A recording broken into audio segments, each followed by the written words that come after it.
防曬係咪做錯咗呢？醫生同你拆解5大防曬迷思，做足防曬不顯老。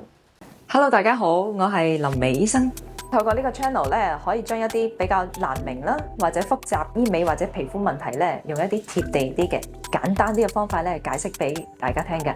咁大家如果有任何問題嘅話咧，可以喺下邊留言，咁我盡量咧會喺下一段片嗰度咧解釋俾大家聽。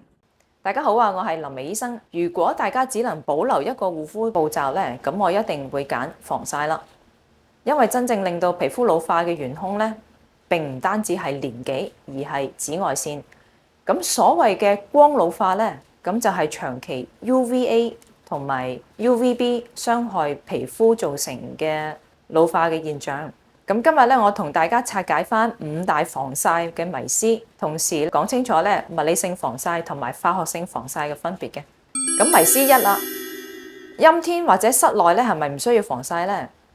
咁呢個係錯嘅，因為 UVB 咧會曬傷皮膚，但係 UVA 咧可以穿過雲層同埋玻璃咧，直達個皮膚嘅深層嘅。咁 UVA 咧可以產生一啲活性嘅自由基啦，破壞皮膚嘅 BNA 啦，同埋膠原蛋白，咁加速皺紋同埋鬆弛。咁其實好多司機咧，咁如果嗰個面咧係對住窗邊嗰邊咧，通常皺紋咧就會特別多啲嘅。咁呢個係光老化嘅證據之一啦。咁所以咧，如果你係靠窗工作，陰天出外一樣咧，其實係需要防曬㗎。迷思2。SPF 咧係咪越高越好咧？SPF 30嘅話咧，可以阻擋大概97% 嘅 UVB。如果 SPF 50嘅話咧，去到98%，差距咧其實就唔係好大啦。所以過高嘅 SPF 咧，容易俾人誤會咧，一搽上去就可以防曬好耐。但係關鍵係咧，你使用嘅防曬咧係 SPF 30或者以上 ，PA++ 以上，咁係亦都要用一個廣譜嘅防曬啦，即係一個係broad spectrum 嘅 sunscreen 嘅，咁可以預防到 UVA 同埋 UVB。咁甚至近年嘅 Blue Ray 咧，咁都可以預防嘅。第3個迷思啦，朝頭早搽1次防曬已經足夠喎。咁呢個係錯嘅，因為防曬咧會因為我哋嘅汗水啦、油脂啦同埋摩擦咧流失嘅。咁正確嘅做法就係咧，出門前要20分鐘前咧就要搽你個防曬啦。如果你喺戶外嘅話咧，每2個鐘咧係要補搽1次嘅。咁尤其是如果游咗水或者流汗之後咧，要即刻補搽。因為大多數人咧，淨係搽到建議份量嘅25至50% 嘅啫。咁實際嘅防曬能力咧，本身已經大打折扣㗎啦。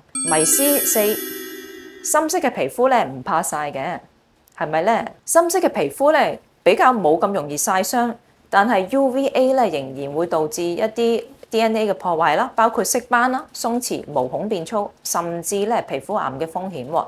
所以光老化咧係不分膚色嘅。迷思5啦，底妝有 SPF 就夠啦，係咪咧？咁其實要達到佢標示 SPF 嘅效果咧，粉底需要搽到非常厚咧，先至可以達到嘅。咁現實中咧，我見過冇一個病人或者客人咧係會搽到咁厚嘅粉底嘅，所以底妝咧唔可以取代我哋本身嘅防曬㗎。咁物理性防曬同埋化學性防曬有咩分別咧？究竟邊一樣好啲咧？物理性防曬主要嘅成分係鋅 oxide 同埋 titanium dioxide， 原理咧係反射咧同埋散射翻紫外線。咁佢哋嘅優點咧就係搽完之後咧即時可以生效嘅。咁成分亦都相對單純啦，咁適合一啲敏感嘅肌膚啦、小朋友或者係孕婦嘅。咁亦都對玫瑰痤瘡呢啲皮膚咧冇咁容易引起刺激喎。缺點咧就係質地比較厚同埋白啲。咁亦都係比較容易咧，俾汗水沖甩嘅。咁需要咧比較頻繁咁樣咧係補搽嘅。咁即使咧現今咧係用翻納米嘅科技改善咗個質地啦，研究顯示咧納米嘅果粒咧雖然比較難透過皮膚去吸收啦，咁但係吸入或者係誤食咧仍有潛在嘅風險咧，呢個係需要注意嘅。咁化學性嘅防曬咧常見嘅成分咧有 avobenzone、oxybenzone 同埋 octinoxate。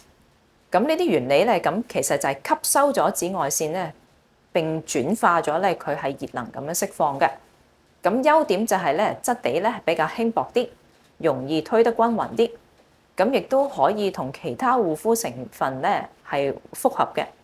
咁亦都有部分咧可以做到防水嘅功能嘅。咁缺點咧就係咧，咁對一啲刺激性敏感性嘅皮膚嚟講咧，可能會有刺激性啦。咁亦都唔係即時有防曬嘅作用啦，你需要提前20分鐘去塗抹呢個化學性防曬嘅。咁有部分成分咧可能會引起過敏啦，咁有部分嘅成分咧亦都會對海洋嘅珊瑚礁咧有環境嘅影響嘅。咁對一啲油性或者成日生暗瘡性嘅皮膚咧，亦都需要留意翻個配方啦。所以總結嚟講咧，咁我個建議好簡單啦。咁平時用防曬嘅時候咧，你用嘅使用量咧係要大概一個5蚊銀嘅大小嘅。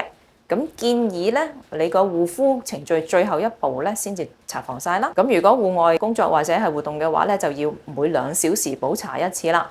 咁亦都要配合翻我哋嘅衣物啦，包括戴帽啦、擔遮啦、一啲長袖嘅衣物啊咁樣嘅。咁物理性防曬咧，啱一啲敏感性嘅皮膚啦。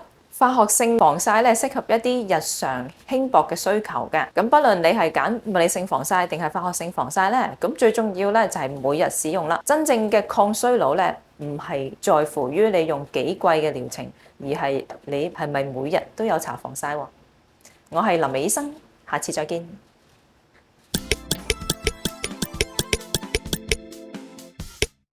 醫生啊，我想請教下咧，咁而家坊間咧咁都有好多防曬噶嘛，咁作為一個我都想買防曬嘅人，咁我點樣分辨物理性防曬同埋化學性防曬咧？通常喺嗰個產品正面咧，佢會有標籤嘅，咁佢標籤咧就講佢個 SPF 幾多啦，PA 係幾多啦，或者有冇藍光啦，即係係咪防 blue ray 啦。咁亦都有講埋佢係咩主要嘅成分，或者佢係 physical sunblock 或者係 chemical sunblock 嘅。當然，如果你話即係坊間有好多時候咧，咁其實係一個 combination 嚟嘅，係一個混合性嘅防曬，即係其實佢又有物理性嘅成分，亦都有化學性成分。咁佢就會可能會講咗有啲 active ingredient 啊，即係一啲成分啦。咁頭先講嗰啲 zinc oxide 啊、titanium dioxide 咁呢啲啦。